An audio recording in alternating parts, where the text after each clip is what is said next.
पैदा करने वाला, लोगों के अंदर गुण भरने वाला और लोगों का एक दूसरे के प्रति सद्भावना पैदा करने वाला, प्रेम पैदा करने वाला, मैत्री पैदा करने वाला मुख्य कार्यक्रम पुनरुत्थान में आप सभी का हार्दिक स्वागत है, अभिनंदन है, सत्कार है।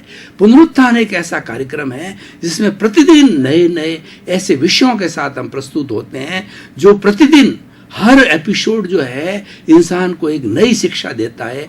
उसी क्रम के अंदर आज एक बड़ा साधना का विषय है कि तप जीवन का श्रृंगार। भाई और बहनों, दो शब्द है, एक तरफ तप है, दूसरा है जीवन का श्रृंगार। सबसे पहले हम जीवन के श्रृंगार की बात करेंगे। जीवन का अर्थ होता है अच्छा व्यक्तित्व, और श्रृंगारित जीवन कब होता है कि व्यक्ति चरित्रवान हो, व्यक्ति आचारवान हो, व्यक्ति के मन में सद्भावना हो, व्यक्ति के मन में प्योरिटी हो, व्यक्ति के मन में पॉजिटिव थिंकिंग हो, व्यक्ति दूसरों का भला सोचता हो, सर्वोदय सोचता हो और प्रतिदिन वह चिंतन करता हो कि हे ईश्वर, मेरे प्राप्त मन वचन काया से जगत के किसी भी प्राणी को किंचित मात्र भी दुख न हो, दुख न हो, दुख न हो। ऐसा चिंतन करने वाला, ऐसा परोपकार करने वाला, ऐसा सेवा करने वाला व्यक्ति एक श्रृंगारित जीवन व्यक्ति कहलाता है।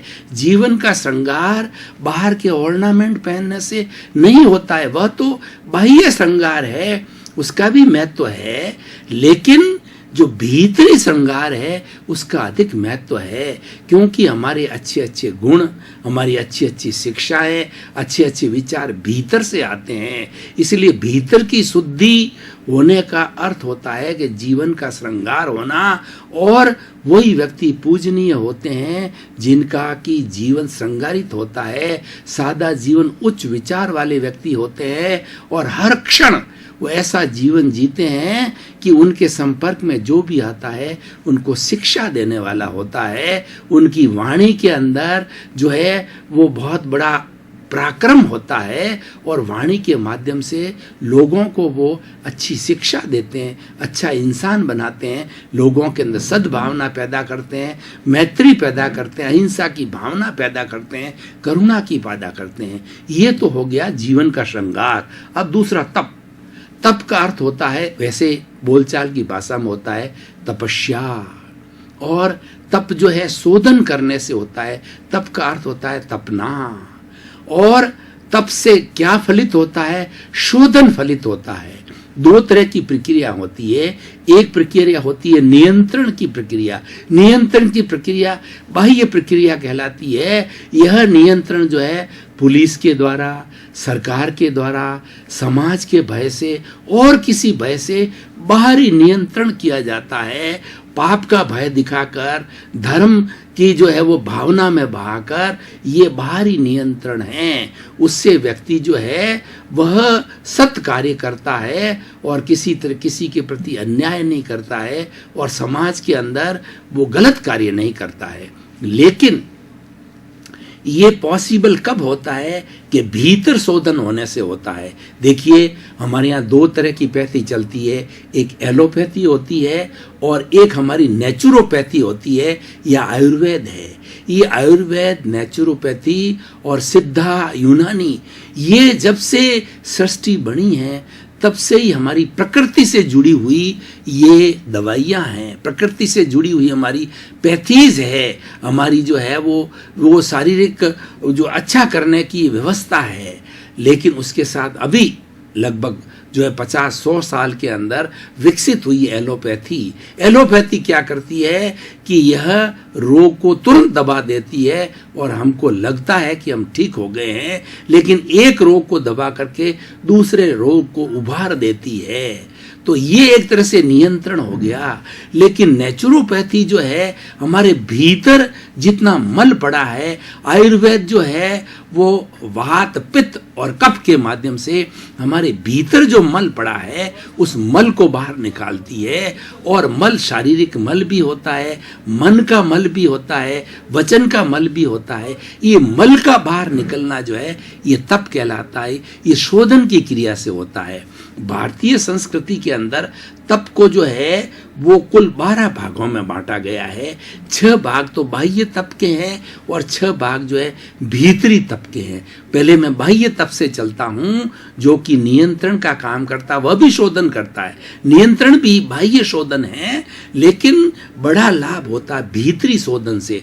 व्यक्ति बदलता है भीतर के शोधन होने से बदलता। जैसा कि मैंने बताया कि परमानेंट हम इलाज करना चाहते हैं, इस बीमारी को जड़ से काटना होता है, तो जड़ से काटने के लिए भीतर का शोधन आवश्यक है। इसलिए भीतर का तप है ज्यादा महत्वपूर्ण है बाहर के तप से। लेकिन सभी तरह के लोग होते हैं, कुछ लोग महावीर होते हैं, कुछ लोग जो है साधारण होते हैं। तो जो साधारण लोग होते हैं वो लोग बाह्य तप करते हैं, और महावीर होते हैं क्षमा वीर से भूषणम, जो क्षमा करना जानते हैं और लोगों के प्रति जो है वह दया की भावना रखते हैं, करुणा की भावना रखते हैं, मैत्री की भावना रखते हैं, राग द्वेष से मुक्त होते हैं, स्थित प्रज्ञ होते हैं, और उसके बाद के अंदर हमारी प्रज्ञा पुरुष होते हैं। वो लोग भीतर का शोधन करते हैं, भीतर का तप करते हैं। तो बाहर का जो तप है वह होता है अनशन।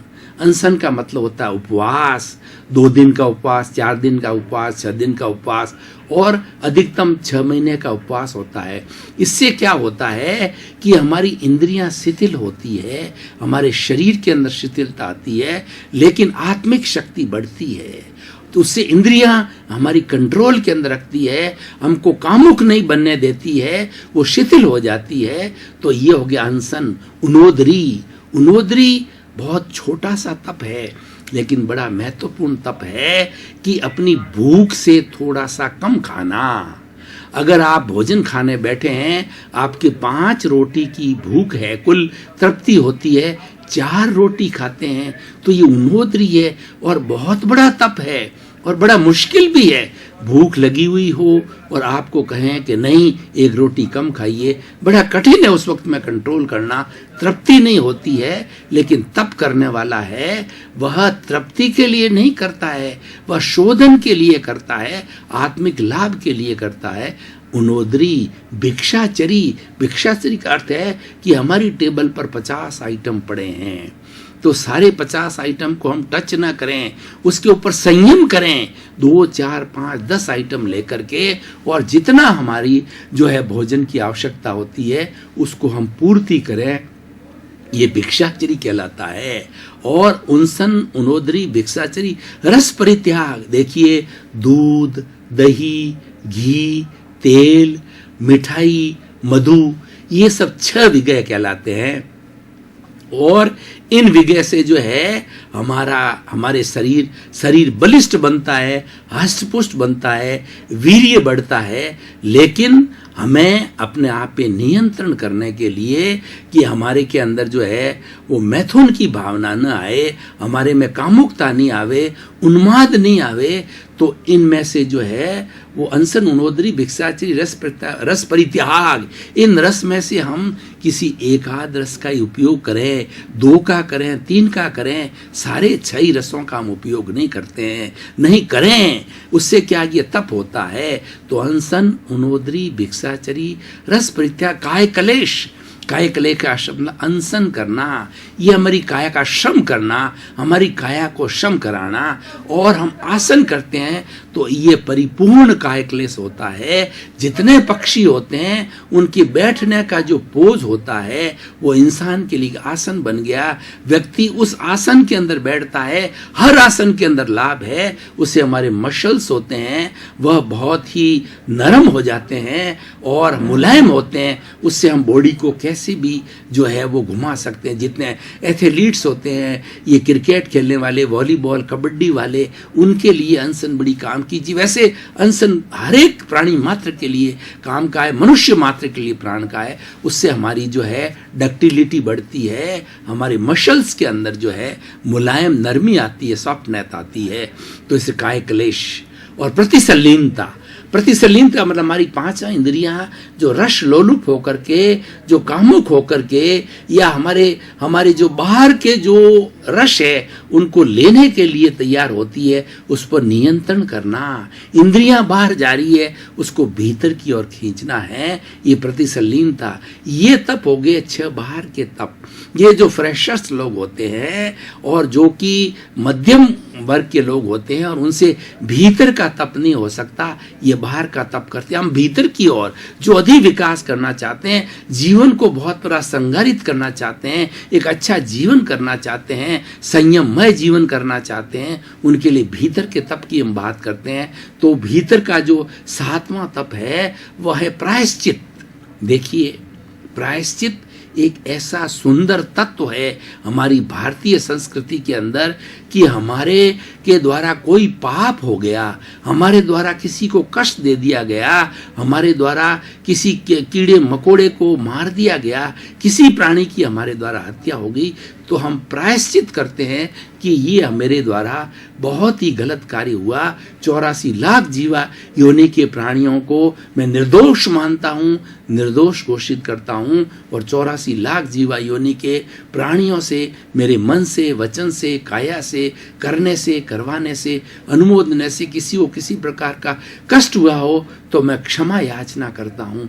ये क्षमा जो है वो क्षमा वीरस्य भूषणम, वीर होता है वही क्षमा कर सकता है। जो कायर होगा वो तो टिट फॉर टैट करेगा, लड़ने के लिए आएगा, ईंट का जवाब पत्थर के लिए तैयार होगा, लेकिन क्षमाशील होगा वह उस व्यक्ति को माफ कर देगा। जीसस क्राइस्ट को जब सूली पर चढ़ाया गया और उनके शरीर के ऊपर कई घाव किए गए, कीले ठोके गए, तो उन्होंने जो सामने जो पुलिस वाले थे या जेलर जो भी थे उनको बोला, ये अज्ञानी है, इनको मैं क्षमा करता हूं, इनको कोई दंड नहीं देना।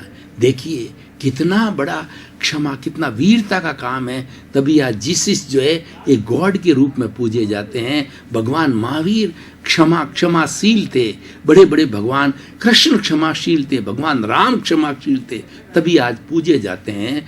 तो ये प्रायश्चित और विनय, हम बड़ों के साथ विनय करें, छोटों के साथ वात्सल्य करें, वह भी विनय है। गुरु का विनय करें, माता पिता का विनय करें।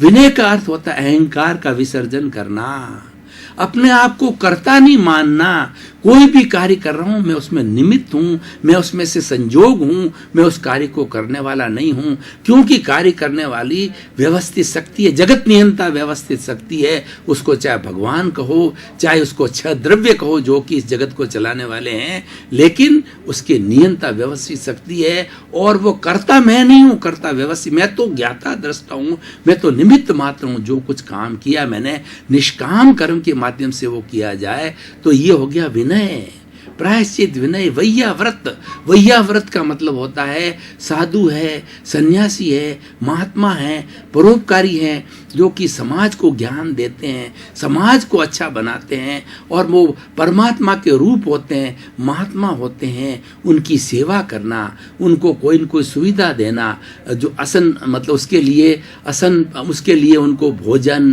पानी और उनको किसी तरह की जो व्यवस्था सारा देना होता है, वह जो वैयाव्रत कहा जाता है। अन्न पुण्य, पान पुण्य, लयन पुण्य, शयन पुण्य, मन पुण्य, वचन पुण्य, काया पुण्य और नमस्कार पुण्य, ये 9 तरह के पुण्य कहे जाते हैं जो हम साधु सन्यासी शुद्ध साधु होते हैं उनको देते हैं। यह वैयाव्रत कहलाता है। तो प्रायश्चित, विनय, वैयाव्रत, स्वाध्याय, किसका अध्ययन करना? स्वयं का अध्ययन करना, अपनी आत्मा का अध्ययन करना, और हर प्राणी के अंदर अपना आत्मवत देखना, अपनी आत्मतुला के रूप में देखना। जैसी मेरी आत्मा है, 84 लाख जीवा योनि के समस्त प्राणी मेरे जैसी आत्मा है। ये चिंतन करना कि 84 लाख जीवा योनि के प्राणियों के अंदर विराजमान शुद्ध आत्मा भगवान को दिव्य दृष्टि से नमन कर, उनको मैं नमस्कार करता हूँ, नमन करता हूँ, दर्शन करता हूँ। ऐसी दृष्टि रखना जो है, ये जो कहलाता है प्रायश्चित, विनय, वैयाव्रत, स्वाध्याय। दर्शकगण, श्रोतागण, भाई और बहनों, हम विचार विमर्श करते करते गहरे चले गए थे। अब थोड़े समय के लिए ब्रेक ले रहे हैं, ब्रेक के बाद पुनः हाजिर हूं। हमने थोड़े समय का ब्रेक लिया। ब्रेक के बाद हम तरोताजगी महसूस कर रहे हैं, पुनः हमारे निर्धारित विषय के ऊपर हम विवेचना पुनः प्रारंभ कर रहे हैं। स्वयं का अध्ययन करना, अपनी आत्मा का अध्ययन करना। आत्मा का अध्ययन क्या है कि मेरी आत्मा अजर है, अमर है, अविनाशी है, इसका रंग नहीं, रूप नहीं, गंध नहीं, वर्ण नहीं, जलती नहीं, मरती नहीं, कटती, अनंत ज्ञान वाला है, अनंत दर्शन वाला है। भीतरी जगत के अंदर गोते लगाना कि मेरी आत्मा का जो साम्राज्य कैसा है, आत्मा अरूपी है, लेकिन वो सबको जो है वो आत्मा अनंत चित्तों वाला है। सूर्य के अंदर कैसे अनंत किरणें निकलती है, उस आत्मा से अनंत अनंत किरणें निकल के उसको लब्धि वीर्य बोला जाता है। एक एक कोशिका को जो है वो एनर्जी देती है। तो उस विराट जो जैसे कृष्ण भगवान ने अपना विराट स्वरूप दुर्योधन को जो है महाभारत के अंदर बताया, और उसने दुर्योधन ने नमन किया कि इतना बड़ा विराट स्वरूप है जो भगवान कृष्ण का, तो उन्होंने उसी तरीके से इस आत्मा के विराट स्वरूप को जो है वो ध्यान के द्वारा देखना। तो प्रायश्चित, विनय, वैयाव्रत, स्वाध्याय, ध्यान और व्युत्सर्ग।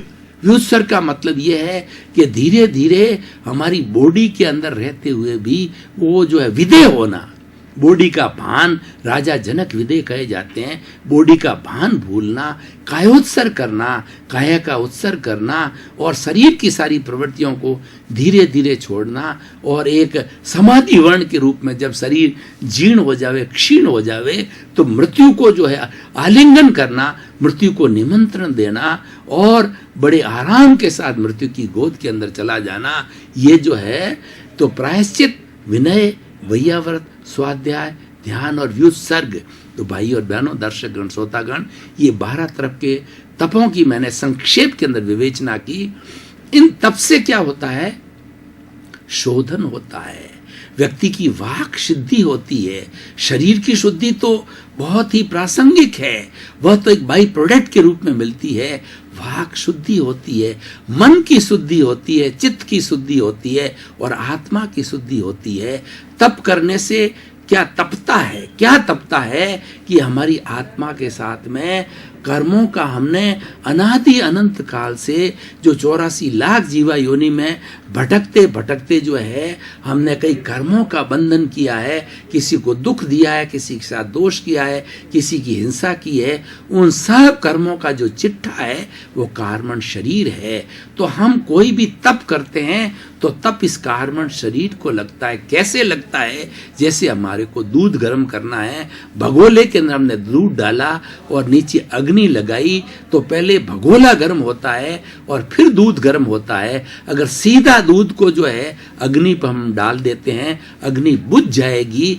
बीच के अंदर हमें भगोला रखना आवश्यक है दूध को गर्म करने के लिए। ये हमारा शरीर है, भगोले की तरह है, हमको तपाना है। जो दूध के रूप के अंदर जो कार्मण शरीर भीतर है उसको तपाना है, क्योंकि जब जो ही कार्मण शरीर तपने लगता है तो उसके ऊपर जो कर्म हैं वो छिन्न भिन्न होते हैं। जैसे आपने देखा होगा, पानी गर्म होता है, दूध गर्म होता है, उसके अंदर धीरे धीरे से जो है वो बुलबुले उठते हैं। तो ठीक उसी तरीके से हमारा जब हम तप करते हैं, तपस्या करते हैं, तो हमारा जो कार्मण शरीर है वह तपता है और कर्म रूपी बुलबुले उससे जो उतर करके अलग होने लगते हैं, उसको निर्जरा कहा जाता है और तप को संवर कहा जाता है। भगवान ने 2 तरह के धर्म बताए हैं कि संवर और निर्जरा। निर्जरा का अर्थ होता है कर्मों का, जैसा बुलबुला मैंने बताया, कर्मों का आत्मा से अलग होना। और उसके बाद में तप जो है ना, वो तपस्या जो है वह निर्जरा है और वह जो है संवर है। कोई भी चीज का त्याग करना, कोई भी चीज को छोड़ना, कोई भी आसक्ति को छोड़ना, ये समस्त तरह की जो बातें जो है वो इसके अंदर आती। भाई और बहनों, इस तरीके से आज का विषय हो गया कि तप जीवन का श्रृंगार है। तप के द्वारा शोधन होता है, सब्लिमेशन होता है, भीतर हमारा शुद्धिकरण होता है, आत्मा का शुद्धिकरण होता है। आत्मा के ऊपर जो रज जमी, कर्म रज जमी होती है, वो सफाई होती रहती है। जैसे कि कोलार गोल्ड फैक्ट्री में आप कभी गए हों तो आपने देखा होगा कि ओर निकाला जाता है माइंस में से, जो गोल्ड ओर होता है उसके साथ के अंदर, गोल्ड के साथ के अंदर मिट्टी जमी होती है, उस मिट्टी को गर्म किया जाता है कई रासायनिक क्रिया करके, और जो गोल्ड के जो छोटे छोटे टुकड़ों को अलग किया जाता है, फिर उसको मेल्ट करके 24 कैरेट के सोने के रूप में बिस्किट बन करके आता है, और 24 कैरेट्स का हमारे सामने आता है, और उससे हमारे ऑर्नामेंट्स बनते हैं। जो 24 कैरेट्स का सोना है शुद्ध आत्मा है, और उसमें से धीरे धीरे जो है जितना भी रासायनिक क्रियाओं के द्वारा मिट्टी को अलग किया गया है वो कर्मरज है। उस कर्मरज अपने आप में एक वास्तविकता है। कर्मरज जो है ये जड़ है, जड़ में चली जाती है, और ये जो शुद्ध सोना है वो चेतन के अंदर शुद्ध आत्मा है। शुद्ध आत्मा के स्थान मोक्ष में। तो भाई और बहनों, कहने का अर्थ ये है कि हम अपने जीवन के अंदर श्रृंगार करना चाहते हैं, मनुष्य जीवन का सार निकालना चाहते हैं, क्योंकि इस सृष्टि के अंदर सर्वश्रेष्ठ प्राणी मनुष्य है, और मनुष्य कई पुण्य कार्य करने के बाद के अंदर मनुष्य जीवन मिलता है। और हमारी वैदिक परंपरा में यह कहा जाता है कि 7 जीवन लगातार हम सद्कार्य करें जब जाके मनुष्य जीवन मिलता है। अगर उसमें कोई खोट रह जाती, कमी रह जाती है, तो फिर 99 भव के बाद के अंदर मनुष्य जीवन मिलता है। उसमें भी कोई कमी रह गई तो 999 भव के बाद के अंदर जो मनुष्य जीवन कहने का अर्थ यह है कि मनुष्य जीवन है एक चिंतामणि है, एक पारस मणि है, और एक ये जो है वो कामधेनु है। उसका उपयोग हम तप के माध्यम से करें, साधना के माध्यम से करें, उससे हमारा जीवन श्रृंगारित होगा। जीवन श्रृंगारित का होने का मतलब होता है हमारी आत्मा उज्जवल होगी। कोई व्यक्ति महापुरुष होता है, कईयों को बहुत बड़ी सुविधा मिलती है, कईयों की वाक शुद्धि होती है, और कई लोगों का कई हजारों लाखों करोड़ों पे प्रभाव पड़ता है। वो प्रवचन देते हैं, और जहाँ वो विराज, जैसे भगवान महावीर स्वामी का समोषण होता है, समोषण के अंदर नरक गति, तिर्यंच गति, मनुष्य गति और देव गति के सभी जीव जो है आकर के वहाँ पे शेर और बकरी एक साथ जो है आकर के प्रवचन सुनते हैं और उनका लाभ लेते हैं। उनकी वाणी का प्रभाव है, जहाँ वो विराजते हैं वहाँ पर हिंसा बिल्कुल विरत हो जाती है, हिंसा वहाँ रहती नहीं है। इसलिए महापुरुष वही होते हैं जिनके अंदर शोधन होता है, और शोधन तप के द्वारा होता है। जो जितनी तपस्या करता है, जितना तप करता है, उतना उसकी शुद्धि होती चली जाती है, और भीतर की शुद्धि महान शुद्धि होती है। भाई और बहनों, दर्शकगण, श्रोतागण, अब मैं इस एपिसोड के जो है कंक्लूजन पे आता हूँ, निष्कर्ष पर आता हूँ, इसकी आज की प्रासंगिकता पे आता हूँ, रिलीवेंस पे आता हूँ कि आज समाज के अंदर कितनी बुराइयां हो रही है। आप प्रिंट मीडिया को देखिए, टीवी मीडिया को देखिए, सोशल मीडिया को देखिए, तो आपको लगेगा कितनी तरह की हिंसा, कितनी तरह के अपराध, कितनी तरह के करप्शन, कितनी तरह की चोरियां आज हो रही है। इन सब का कारण क्या है कि व्यक्ति बाहर के जगत के अंदर घूम रहा है, भीतर के जगत में उसने एंट्री नहीं ली, उसने तप का स्वाद नहीं चखा। अगर जिस व्यक्ति ने तप का स्वाद चख लेता है, कोई व्यक्ति अपराध, हिंसा, चोरी, जारी उससे हमेशा दूर रहेगा, और ऐसा जहाँ समाज बनेगा वो एक अच्छा समाज होगा, एक स्वर्ग के तुल्य होगा, और उसमें सभी जीवों को आनंद मिलेगा, सबका सर्वोदय होगा, सबका समान विकास होगा। तो भाई और बहनों, हमारा लक्ष्य है अच्छी सोसाइटी का निर्माण करना। पुनरुत्थान का लक्ष्य यही है कि ऐसे ऐसे एपिसोड्स, ऐसी ऐसी बातें बताई जाए जिससे कि व्यक्ति का माइंड सेट बदले और व्यक्ति के अंदर भीतरी सुधार हो। व्यक्ति का जो भीतर जो अवचेतन मन है, तो तेजस शरीर में उसमें रूपांतरण हो, और वो परमानेंट रूपांतरण होता है। आदमी जब भीतर से सुधर जाता है, भीतर से संकल्प कर लेता है कि मुझे कोई अपराध नहीं करना, बड़ा से बड़ा जेल का कैदी, बड़ा से बड़ा आतंकवादी और जो बड़ा से बड़ा डाकू, जब भीतर वो प्रायश्चित कर लेता है कि मैंने बहुत बुरे कार्य किए हैं, मनुष्य जीवन का ये सार नहीं है, मैं मानव जाति पे कलंक हूँ, और इस तरीके से भीतर का जब उसमें सब्लिमेशन होती है, प्रायश्चित होता है, पश्चाताप होता है तो बदलना चालू कर देता है। यही पुनरुत्थान कार्यक्रम का लक्ष्य है। और ये तप जीवन का श्रृंगार जो एपिसोड है यही बताता है कि बाहर जो इंद्रियों के सुख को मत दौड़ो। ठीक है, हम दुनिया में जी रहे हैं, हमारा बाहर का इंद्रियों का जगत है जो लौकिक जगत कहलाता है। दर्शकगण, श्रोतागण, भाई और बहनों, आपका बहुत बहुत धन्यवाद। पुनरुत्थान कार्यक्रम को आप सफल बना रहे हो, पुनरुत्थान कार्यक्रम को लगातार देख रहे हो। पुनरुत्थान कार्यक्रम की जोधपुर में बहुत अच्छी चर्चा है, क्योंकि प्रतिदिन ऐसी अच्छी अच्छी बातें बताई जाती है जिसके अंदर भीतर का रूपांतरण होता है, सब्लिमेशन होता है, व्यक्ति बदलना चालू करता है, हृदय परिवर्तन होता है। पुनरुत्थान कार्यक्रम का हमारा लक्ष्य है जगत कल्याण। सर्वे भवन्तु सुखिनः सर्वे भवन्तु निरामया। इसी क्रम में आप सभी का जीवन मंगलमय हो, आनंदमय हो, प्रेममय हो, शांतिमय हो और शतायु हो करके आप खूब समाज की सेवा करें, परोपकार के अंदर जीवन यापन करें, स्वयं का कल्याण करें, जगत का कल्याण करें। आपके प्रति मंगल भाव।